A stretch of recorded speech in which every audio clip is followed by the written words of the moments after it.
Hey everybody, how's it going? Welcome to another edition of NoDQ&A video. This is episode number 397, almost at 400 episodes now. If you enjoyed today's video, please subscribe, please share it with a friend on Facebook or Twitter. With that being said, let's get right down to your questions via spring.me/AaronRift. First one today comes from God of the Arena. Hey Aaron, please answer in video. Famous 4 words. Do you think Daniel Bryan would join the Wyatt family? I would certainly hope not. I hope that this is just a tease for the pay-per-view, a selling point. I think that turning Daniel Bryan heel and having him join the Wyatt family would be one of the dumbest decisions of the century. That would be as bad as WCW turning Goldberg heel or Steve Austin turning heel at WrestleMania 17. That would be the best possible way to really kill Daniel Bryan's momentum. If that's what Triple H wants, if he really wanted to put that shovel to good use, they would have Daniel Bryan turn heel and join the Wyatt family. That I do not see happening. I don't think WWE wants to burn money like that. Daniel Bryan is, without question, the most over guy in the company right now. Everybody loves him.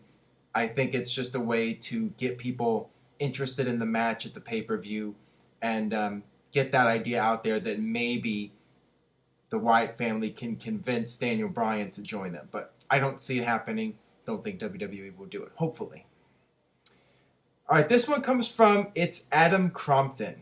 What's happening with Big Show? Is he going to face Triple H at some point or even Kane? It seems like WWE keeps building up the tensions between Big Show and the Authority, and then suddenly they let you down and forget about the storyline. At this point, the belief is that WWE has dropped the Big Show versus Triple H storyline, which, as you mentioned here, it's completely idiotic. They spent all that time, several months, building up Big Show versus Triple H. That was the money match. That was the match that people wanted to see. All those segments where Triple H and Stephanie were making Big Show knock people out. You wanted to see Big Show get his hands on Triple H, and not just in a match, or not just punching him out, but actually them having a match. And it never happened. And it was just abruptly dropped.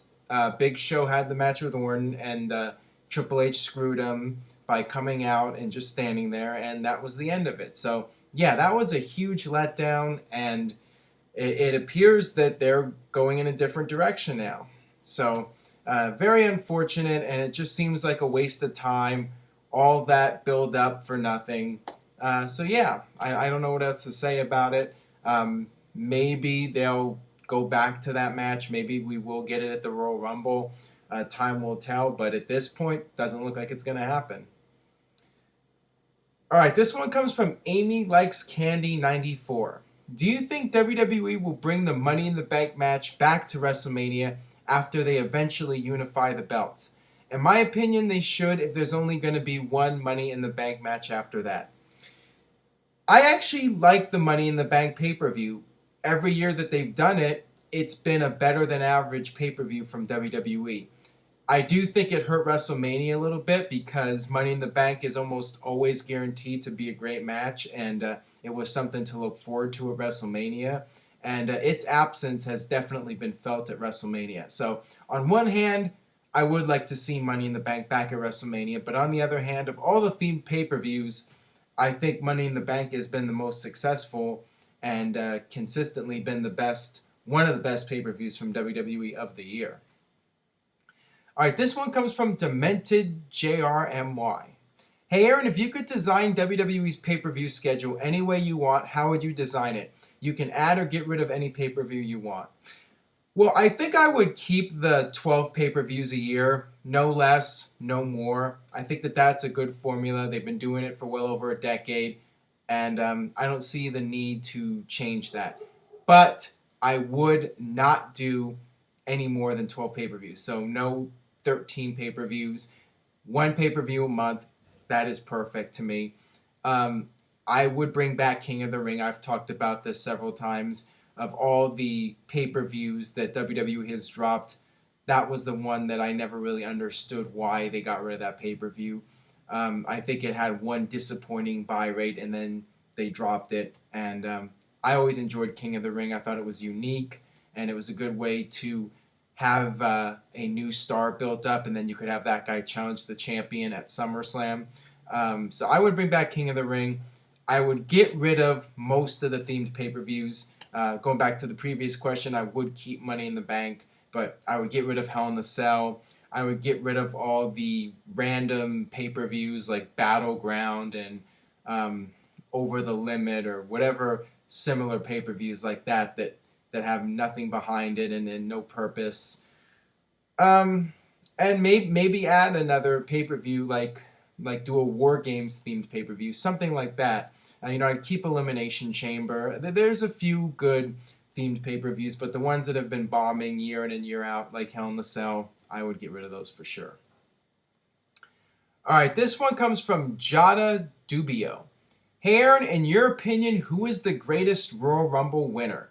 Shawn Michaels, Chris Benoit, and he spelled it with the K, Crispin, or somebody else, or the anonymous Raw General Manager, aka Santa Claus?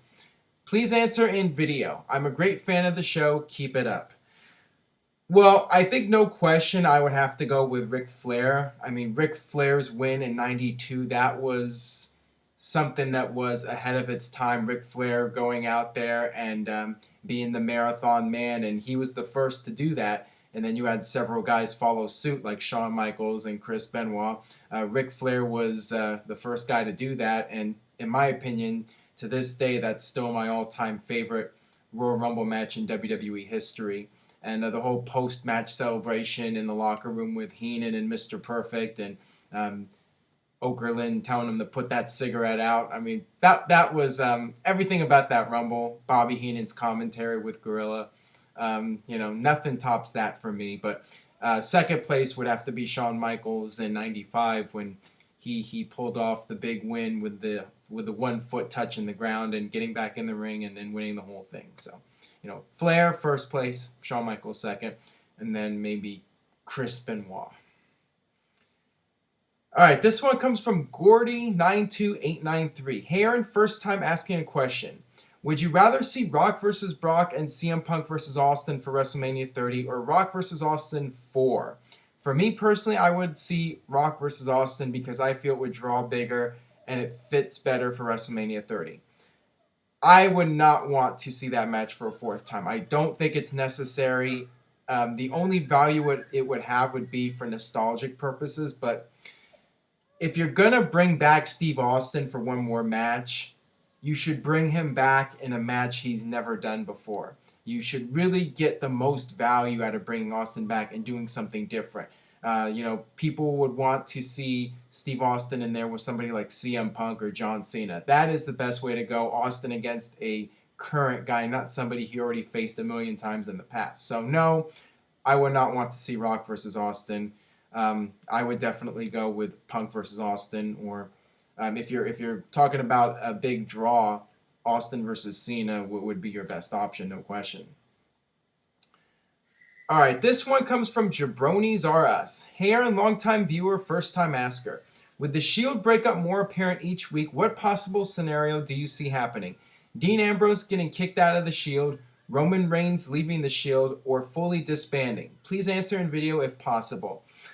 Well, I suspect that Roman Reigns will be turning babyface when the Shield breaks up. So the most logical way to have them split would be for Dean Ambrose and Seth Rollins to turn on Roman Reigns, double cross him, and then Roman Reigns goes off on his own and then perhaps gets revenge on them. And then you keep Dean Ambrose and Seth Rollins as heels, whether they're a tag team. I think they should all split up and they all go their separate ways as single stars. Ambrose and Rollins as heels and Reigns as a babyface. So, that's what I think would be the best way to go in terms of breaking up the Shield. All right, last question today comes from Smid Rs. Do you think that people are getting ahead of themselves when talking about Roman Reigns as a main eventer? He has never won a singles title. He may be a top guy one day, but in a couple of years, he still has a couple of years before coming to the top. Regarding Roman Reigns as a main eventer, yeah, he's not there yet, but he definitely has that potential, and WWE is very high on the guy, and they see dollar signs with him. So I think that he has a very good chance. I think that if things don't work out, it will be more of Roman Reigns' fault than anything else. I think that you're going to have the WWE machine fully behind him. They gave him that huge Survivor Series win, and you can lead a horse to water, but you can't make him drink. I think the WWE is going to do everything in their power to make him the next big thing. And, they really need that next John Cena or The Rock or Steve Austin.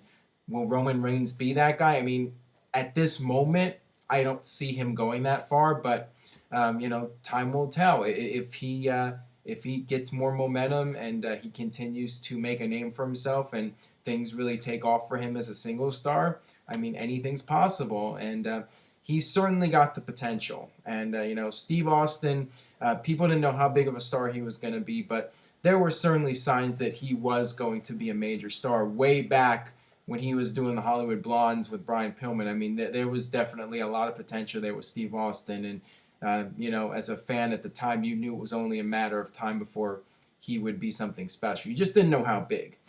So with Roman Reigns, he might be a huge star. He might even be at the level of The Rock or Steve Austin one day. Right now, it's too early to tell, but, maybe the anonymous NoDQ GM knows, so I'll have to check with him.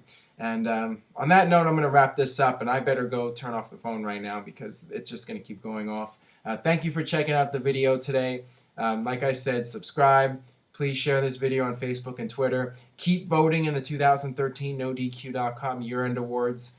And stay tuned to the YouTube channel for all the very latest. Stay tuned to NoDQ.com for TLC coverage. I think I got everything out of the way.